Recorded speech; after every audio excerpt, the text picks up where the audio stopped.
예. 음. 2023년 1월 20일이 되었습니다. 음력으로는 12월 29일이네요. 자, 오늘은 아주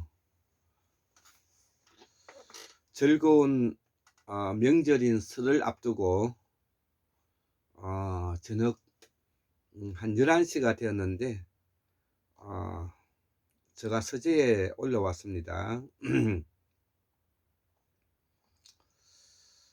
그래서 학문 산책 192번째 11번째 한국의 연방통일과 사회민주주의식 내각제 개헌을 위한 공부를 시작합니다. 제가 요 근자에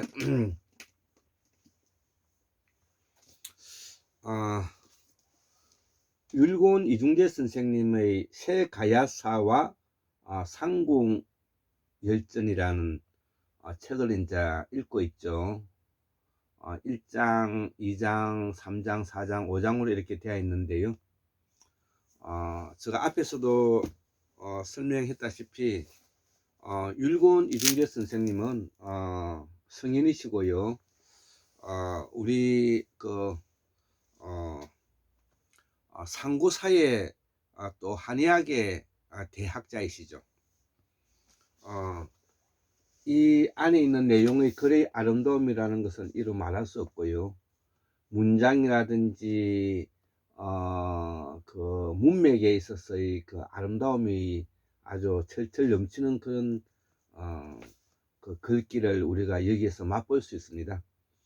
꼭 율곡 이중재 선생님을 기억하시고 읽어 보시기를 바랍니다. 그래서 제가 그 율곡 이중재 선생님을 기리는 마음에서 제가 이렇게 시를 하나 지어 봤습니다. 요걸 제가 읽어 드릴 거고요. 또 그리고 우리가 그 철학에 그 약해서는 아니 되지 않겠습니까? 그래서 우리가 동양 철학은 물론이고 서양 철학 그 다음에 이 과학에까지 우리가 공부하는 사람들은 두루두루 통습하는 그런 학문의 측면이 되어야 될 것 같아서 제가 오늘 아침에 어제 아침에 제가 요 서양 철학사의 칸트 부분을 읽으면서 요렇게 한번 정리를 해놨습니다. 요것도 한번 같이 강의를 하면서 오늘 하고 싶은 이야기를 좀 해보고자 합니다. 자, 그래서 그 율곡 이중재 선생님의 새가야사와 상궁열전을 읽고 율곡 이중재 선생님은 성인이시다. 선생을 넘어 태사라고 불려도 좋다. 나는 겨우 이 나이에 백두 신분인 선생이 되었다. 수리부작이라. 수리부작이라는 것은 공자님이 하신 말씀인데요. 나의 학문은 내가 한 것은 없고 모두 다 그 전에 선현들이 해놓은 내용에 불과하다, 이런 내용이 되겠습니다. 수리부작. 저도 지금까지 공부를 한다고 했지만 제가 딱히 생각해낸 것은 없고요. 다 이미 선현들이 했던 이야기를 제가 다만 보고 노력하고 있는 것 뿐입니다. 작금의 한반도는 중원이다. 우리가 한반도를 나는 중원으로 보고 있습니다. 과거의 우리 역사의 중원이다. 동서남북 사회가 동서남북에 모두 다 대국이다. 더 열심히 공부하는 길이다. 환국사는 성현의 역사다.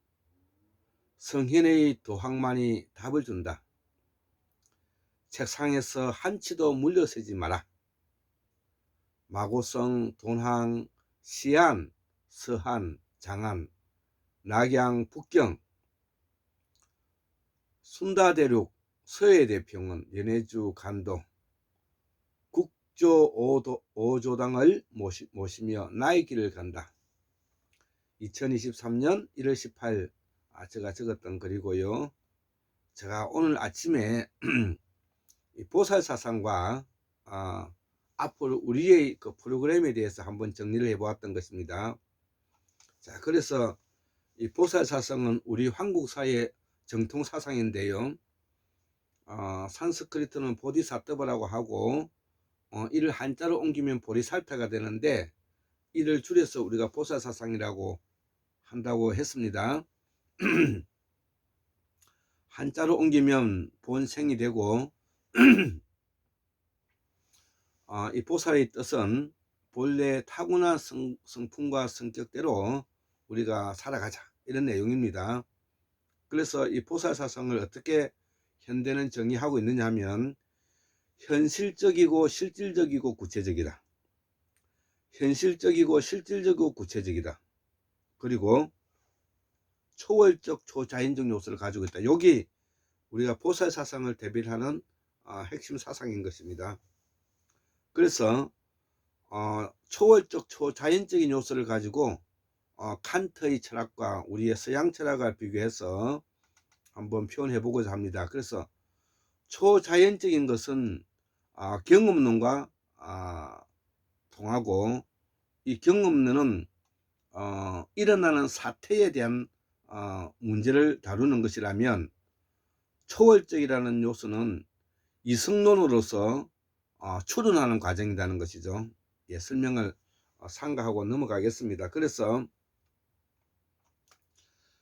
이 경험론은 또 선언적 경험이 있다는 것이죠. 즉 선언적 경험은 현재 나의 경험이 일어나기 전에 내 마음속에 가지고 있는 마음, 인지작용, 이거를 선언적 경험이라고 말할 수가 있겠죠. 이거를 DNA라고 해도 좋고요, 유전자라고 해도 좋습니다. 예. 그리고 지금 현재 후험적 경험이 있죠. 지금 현재의 상태부터 일어나는 경험, 의도적인 경험을 말하는 겁니다. 자, 그래서 선언적 경험은 유전자와 DNA와 관계되는데, 이는 우리의 마음속에 무의식적으로 자리 잡고 있는 예술적 충동이라든지 음악성과 관계된다, 이렇게 표현을 할 수가 있고요. 후험적 경험은 문학적이고 종교적인 요소로 우리가 나타난다는 것이죠. 자, 그리고 이성론에서는 개념적 이성이 있고 과학적 이성이 있다는 것이죠. 이성적인 것은 기억연산 판단 과정을 거쳐서 추론하고 상상하고 추상하는 과정을 겪게 되는데, 이 이성을 전개시켜 나가기 위해서는 개념적 이성이 꼭 필요하다는 것이죠. 그렇기 때문에 개념적 이성은 철학과 수학을 낳았다는 것이죠. 더불어서 이 이성론은 과학적 이성이 또 있다는 것이죠. 즉 어떤 것을 실험하고 실험적 도구를 사용해서 우리가 눈에 보지 못하는 것을 봄으로 인해서 알 수 있는 과학적인 내용들을 우리가 과학적 이성이라 말하는데, 이를 우리가 과학과 자연을 낳았다는 것이죠. 그렇기 때문에 보살사상은 기본적으로 초자연적이고 초월적인 요소를 인간에게는 궁극적으로 가지고 있기 때문에, 이 인간은 인간이기만 하면은 그 어떤 다른 인간과도 대체가 불가하고 또 생각을 달리 한다는 것이죠. 전혀 별개의 문제라는 것이죠. 이것은 유일무이한 존재이고 이거는 인간의 존엄성을 확대시켜 나가기 위한 가장 이론적 근거가 된다는 것이죠. 그렇기 때문에 본인이 가지고 있는 이러한 부분은 바로 자유와 연결이 되고, 이 자유가 바로 개인과 연결되고, 개인은 바로 자율과 관계된다는 것입니다. 그래서 자유와 개인과 자율이 보장되는 이것이 바로 인간의 존엄성과 관계된다는 것이죠. 그렇기 때문에 자유와 개인과 자율과 분권은 분권으로 나타난다는 것이죠. 분권으로 나타난다는 것이죠. 그래서 개개인이 가지고 있는 주체가 다 분권화되어야만이 서로가 독립된 존재로서 서로가 대화하고 연대하고 보증해주는 관계로 나아가야 된다.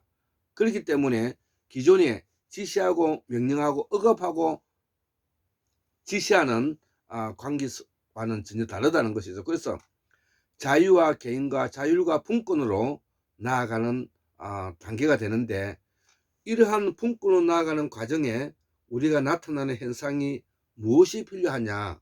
바로 그것이 바로 경제적으로 독립채산제가 필요하고, 사회적으로 개인공화국이 필요하고, 정치적으로는 황국연방제가 필요하다는 것이죠. 분권화되어야 되니까요. 황국연방. 이것이 바로 경제와 독립채산제와 자율성과 관계되고, 자율성과 관계되고, 사회와 개인공화국은 개인화와 관계되고, 정치와 환국연방제와는 분권화와 관계된다 이거죠. 이것이 서로 네트워크가 되어서 아까 이야기했던 대화하고 보증하고 협력하고 대화하는 형태로 나가서 개인 맞춤식 네트워크적 주체성을 가지고 있는 방식으로 나아갈 때, 앞으로 우리가 4차 산업과 결부해서 정치적, 제도적, 경제적 틀을 우리가 나아갈 수 있다. 이것이 보사사상과 우리의 기존의 철학을 우리가 종합 정리한 프로그램이다. 이렇게 이제 제가 설명을 할 수가 있는 것입니다. 자, 그래서 이 네트워크가 되고 4차 산업화가 된다는 것은 앞에서도 이야기했다시피 개인화와 자율화와 분권화가 전제가 되어야 된다는 것입니다. 네트워크가 된다는 것은 자유적이고 개인적이고 자율적이고 분권화가 되어야 된다. 이것이 바로 4차 산업으로 나아가게 되는 것이다 이거죠. 그래서 이 4차 산업에 대한 맥락과 4차 산업에 대한 기술과 문명에 대해서 우리가 이해를 할 줄 알아야 된다는 것이죠. 그래서 그동안에 우리가 역사적 맥락과 본질에 대해서 한국사는 바로 보살사상과 결부해서 4차 산업의 기술과 문명으로 나아갈 필요성을 가지고 있다. 이렇게 이제 우리가 말할 수가 있는 것입니다. 자, 그래서 이러한 4차 산업과 네트워크가 바로 기존의 한국이 가지고 있는 억압과 착취에 노출되어 있는 이런 환경의 조건에서 협력하고 연대하는 우리의 환경 조건으로 바꿔나가야 된다.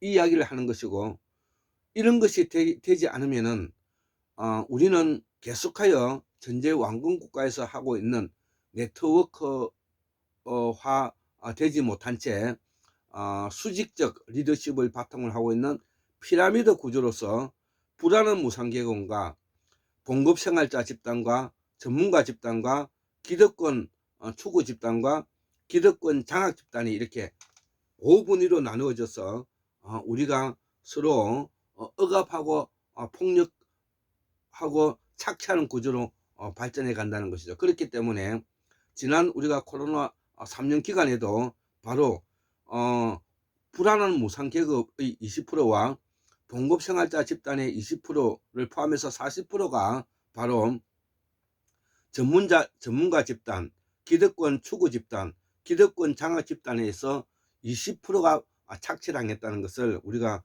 데이터로서 설명하고 있는 것입니다. 자, 그래서 앞으로는 자본 중심의 조직과 사회에서 지배하고 통제하고 지시하고 명령하고 억압하고 착취하는 지배구조에서 바로 인간 중심의 조직으로서 연대하고 보충하고 대화하고 토론하고 협의하고 상생하는 과정으로 나아가야 된다 이거죠. 여기에 대해서 더욱더 확대된 철학과 사상에 대한 그 책이 하버드 대학교 교수인 코스가드의 목적의 왕국이라는 책이 있는데 저는 아직 읽어보지를 못했습니다. 그리고 이 책을 구하려고 했는데 제가 아직 구하지도 못했습니다. 그래서 우리 최동수 박사님께서 이걸 소개시켜 줬는데 저도 앞으로 이 책을 한번 구하려고 합니다. 그래서 이러한 인간의 존엄성 과연 우리는 어디에서 오는가? 이거를 이제 임마누엘 칸트께서는 칸트가 1724년에서 1804년까지 살았던 사람인데요. 이 칸트의 철학에서 인간의 존엄성을 가장 잘 설명하고 있다는 것이죠. 너는 항상 타인을 목적으로 대하고 결코 한낱 수단으로 대하지 않도록 행동해라. 이런 말을 들어보셨죠? 너의 자유로운 행동이 타인의 자유와 공존할 수 있도록 행동하라. 네, 이런 내용들도 있죠. 자, 그래서 서양이 가지고 있는 의무와 윤리는 바로 계약의 바탕을 두고 있고요. 한국의 보온의 윤리는 바로 의리의 바탕을 두고 있다는 것이죠. 그렇기 때문에 이러한 사회 구조를 이제는 바꿔나가야 된다. 한국식 보온의 의리에서 서양 의무화되어 있는 계약 구조로서 바꿔나가야 된다. 이것이 필요하다는 것이죠.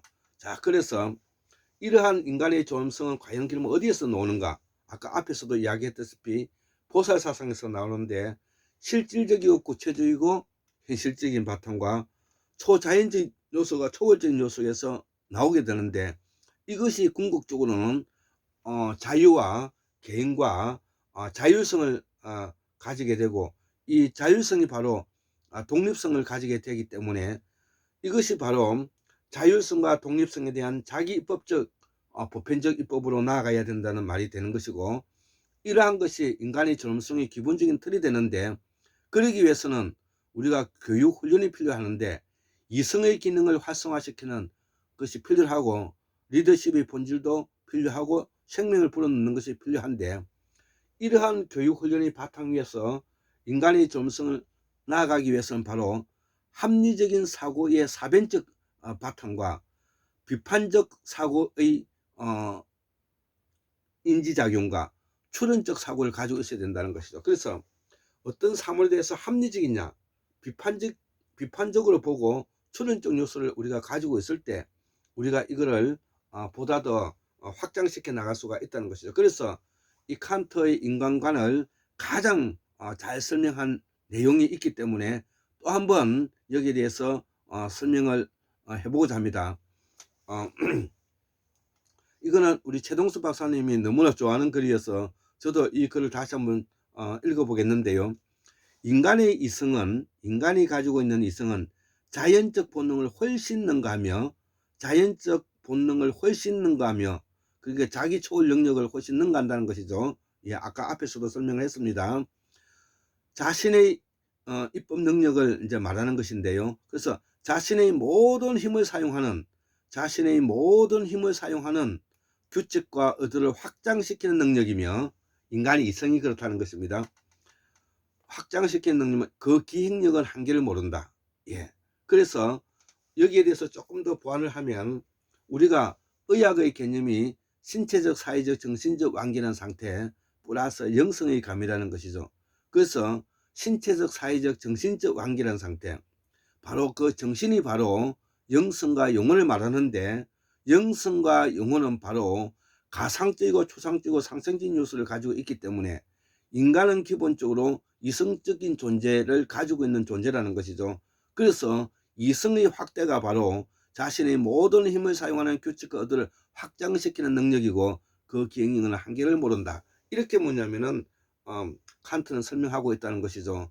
그래서 우리가 아까 앞에서도 설명했다시피 이러한 초자연적인 요소는 바로 경험력, 즉 나의 의식과 이성의 작용과 다르게 나타나는 경험론적 사태를 포함하고 있는 것이고 초월적이라는 것은 나의 이성적인 확대를 말하는 것이기 때문에 추론적 요소를 가지고 있다는 것이죠. 그래서 이 경험론도 바로 이미 내가 지금 현재 경험하기 이전에 선험적 경험이 있고 후험적 경험이 있다는 것이죠. 그래서 선험적 경험은 바로 예술과 음악과 잠재적인 능력으로서 유전자와 DNA와 관계되고, 후험적 경험으로서는 문학과 종교적인 소위 말하는 경이로움과 신비로움과